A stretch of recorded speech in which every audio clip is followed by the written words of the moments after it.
The University of Alaska Southeast Whalelab has been a leader in long-term environmental monitoring for over 40 years.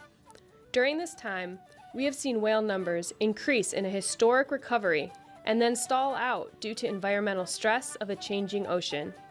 Since humpback whales feed on small fishes and plankton, studying them provides insight into the overall health of our ocean ecosystems.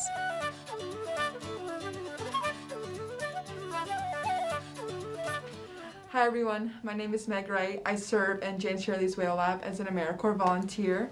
I'm going through the process of learning humpback whale migration patterns, learning how to take pictures of their flukes to understand which whales are moving in and out of Southeast Alaska, and I'm really excited to be here. So today we're going out in the water and we're going to be looking for some whales. We'll be photographing some whale flukes to help identify if they've been in our system before. We're going to run them through Happy Whale, and we're going to do some visual identification to see if we, with our naked eye, can match them on our computer, and that'll help us to understand where they're moving in Sitka and when they've been here in the past. I'm really excited to get out for the first time. I've worked mostly with turtles, with diamondback terrapins, so this will be a first and I'm super pumped.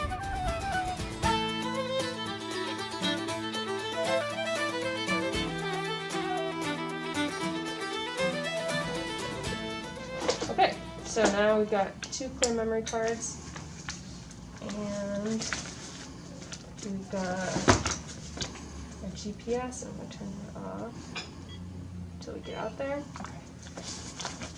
Binoculars and data sheets.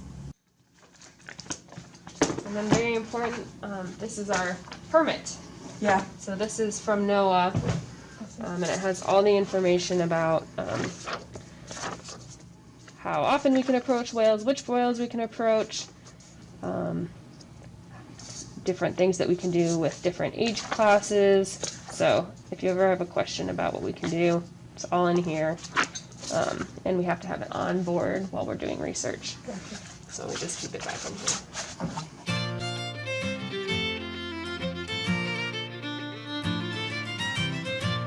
Hi, my name is Ellen Chenoweth, and I'm an affiliate with the UAS Whalelab. I've been working in the Whale Lab since 2009, and I mostly study humpback whale foraging ecology. We have 3 main data forms that we use. So the first one is the effort form, and we fill one of these out per day. And then the group form is when we actually find a group of humpback whales, we'll start a new group. The last thing is we take photos of individual whales in the group.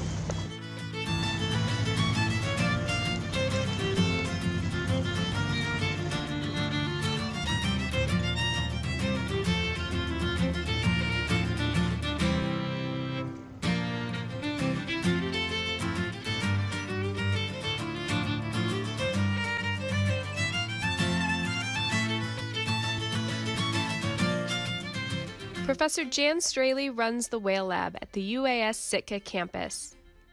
She has conducted research in Southeast Alaska since 1979. In her lab, we do a lot of different projects, but today we're going to show you and Meg how we do research on humpback whales in Sitka Sound.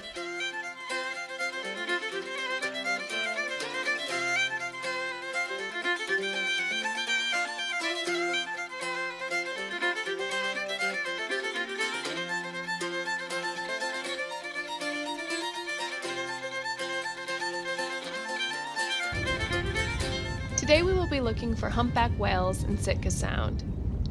Humpback whales are seasonal migrants. These whales are here feeding just prior to their southbound migration to breed in the lower latitudes.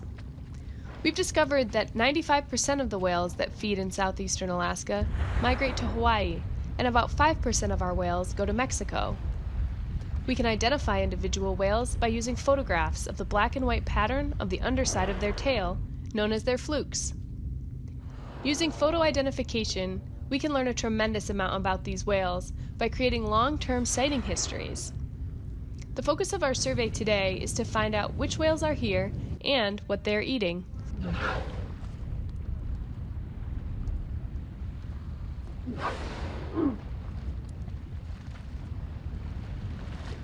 The best time to see whales in Sitka Sound is in the spring and fall, when whales gather to feed on dense aggregations of herring. Knowing where their food is likely to be is key to finding these whales in a huge ocean. In the fall, usually after a big storm mixes up the water column, herring move into the deep fjords of Sitka Sound and the whales follow. This is why Sitka Whale Fest occurs in the fall each year. In southeast Alaska, there are 3,000 humpback whales, and about a third of those have been sighted in Sitka Sound at some time. Southeast Alaska is a discrete feeding aggregation with maternally directed fidelity. That means if your mother brings you to Southeast Alaska as a calf, you too will return to Southeast Alaska to feed.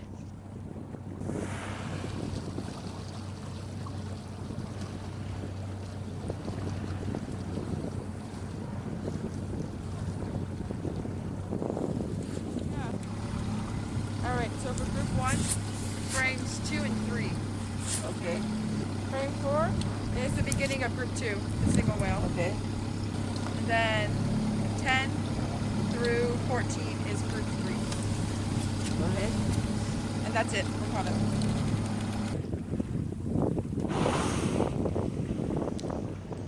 By matching photos of whale flukes between Alaska and Hawaii, we now know that whales can make the trip in about a month. Therefore, if we photograph the same whale twice within 60 days across the winter months, we know that it did not have enough time to make the migration and return, and instead overwintered in Alaska. This is not very common. Most of the time, whales may leave early or late, but only occasionally do they forego their migration altogether. We don't know why a whale may overwinter, but suspect it may be more common in years where food is limited and whales stay to spend more time feeding.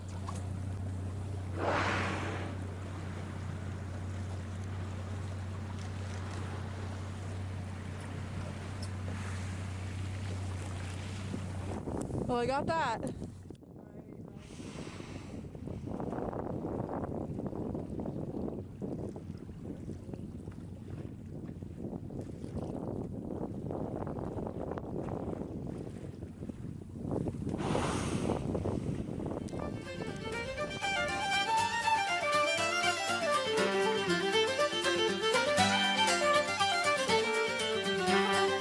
Well, we are headed back to the harbor where we will unload the gear and head into the Whalelab. And in the lab, we will download the photos and the track line up our route. I'm really excited to see how many whales we photographed of the 25 or more whales that we saw today. I think the biggest challenge for me was trying to juggle the camera, the GPS, and the physical data sheets. It was like a 3-step data collection challenge that was really interesting for me to tackle because Ellen did her best to prepare me in the whale lab. But of course, doing field work is always much different when you're actually in the field versus learning the protocols and the methodology inside.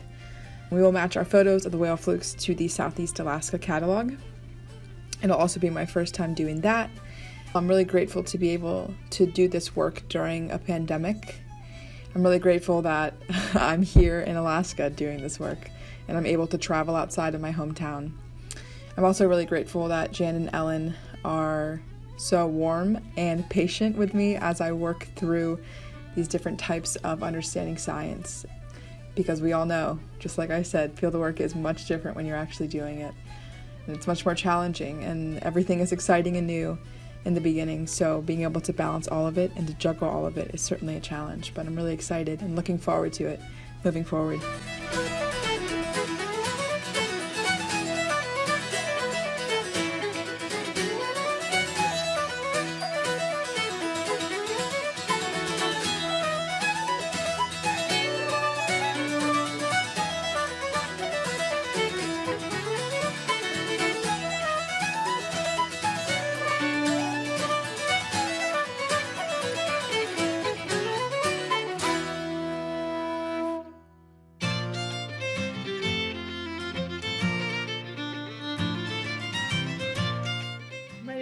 Cedarleaf, and I am a research technician in J Straley's Whalelab here at the University of Alaska Southeast.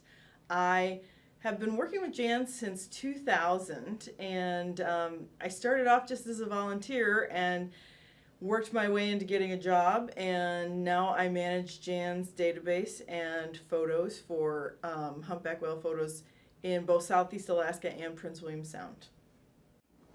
A whale like this, I would tend to focus on this white spot and maybe that white spot. Oh.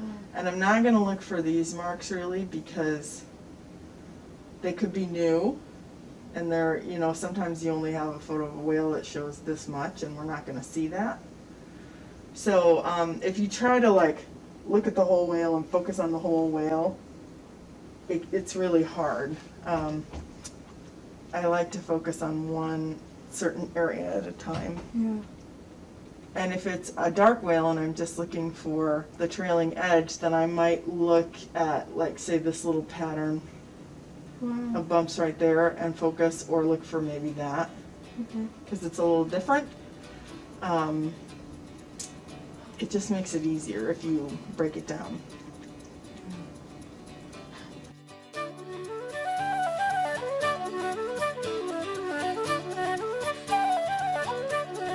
There's a lot of whales in this category. We've got 739 in this color.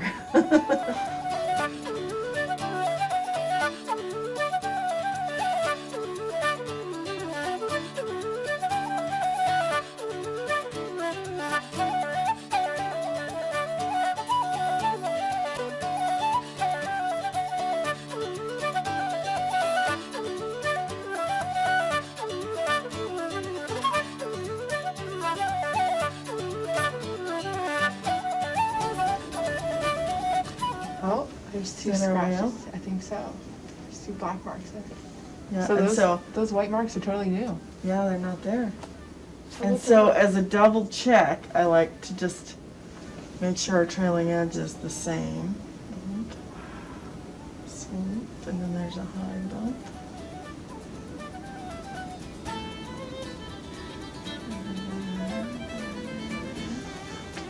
Oh, it's changed a little bit there, it looks like. This is the newer photo. Oh, that's interesting. So that is our IDs over here, 1322. Okay, 1322. And so we'll put it right in here. And now it'll be on the photo when we go back. Wow. Labels it right there. Okay, thanks, Jen. You're welcome.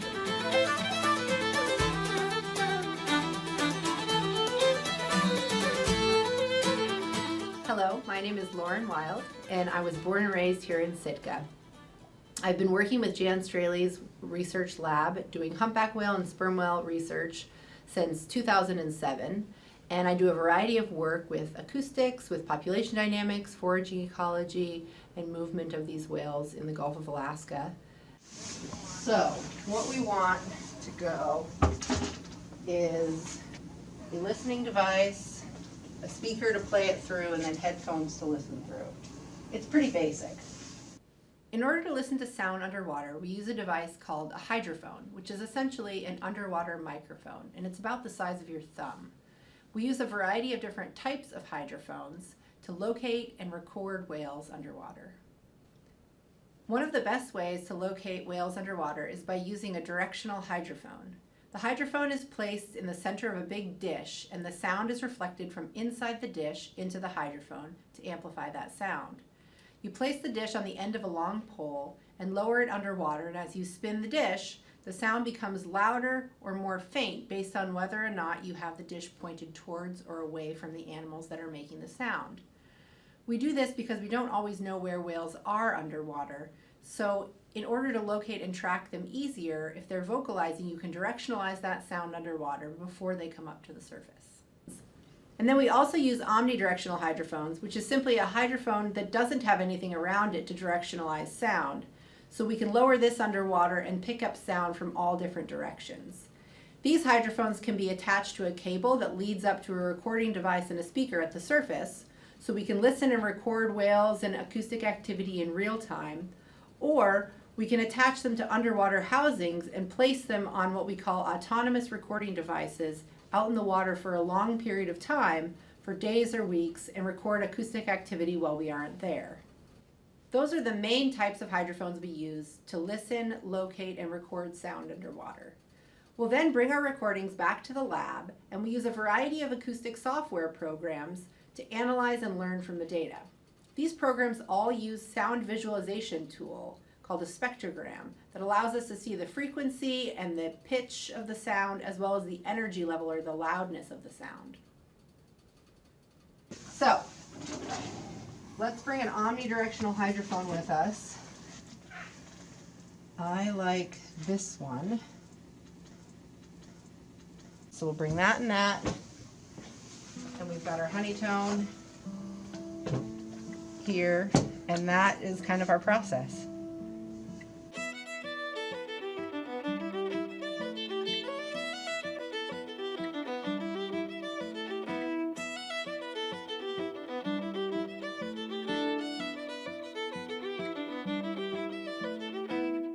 So humpback whales produce a variety of sounds, and the three main types of sounds that we humpback whale acousticians categorize are what we call social calls, feeding calls, and song calls. And most people are familiar with humpback whale song, and those are calls that are produced primarily in the breeding grounds. So for us in Southeast Alaska, we often think of Hawaii as one of the major breeding grounds for humpback whales that are in this region.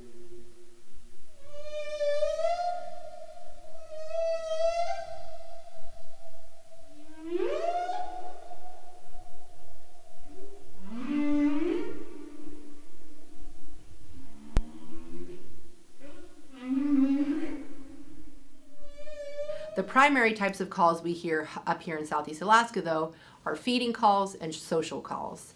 And those are produced by both males and females, to the best of our knowledge. And they're produced for a variety of reasons. So I'll cover feeding calls first. Feeding calls are typically produced when animals are, of course, feeding, and they're a very high-pitched wailing sound.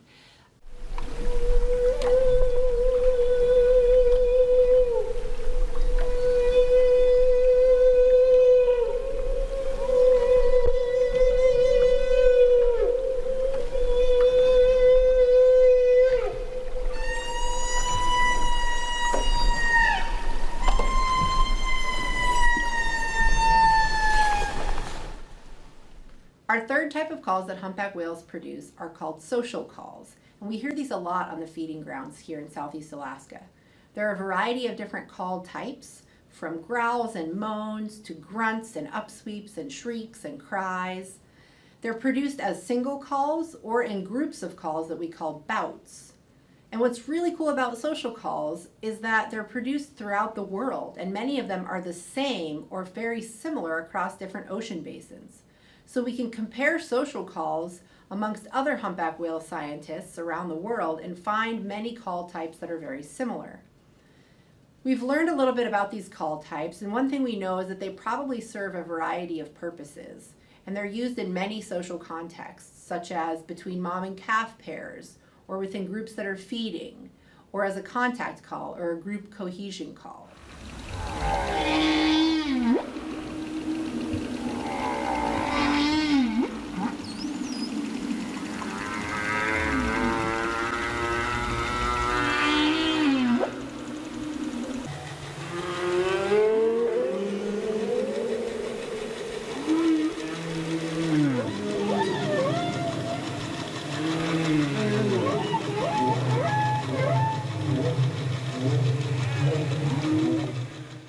So in terms of underwater soundscapes here in Sitka Sound, when we go out on the boat to do research, we have to be aware of what other sounds are in the water. In Sitka Sound, we have a lot of tourism in the summer, and there's a lot of vessel traffic. There are a lot of recreational boaters, fishing vessels, and there's always some kind of underlying human-produced sound underwater, which we call anthropogenic sound. So those are things to be aware of when we go out on the boat.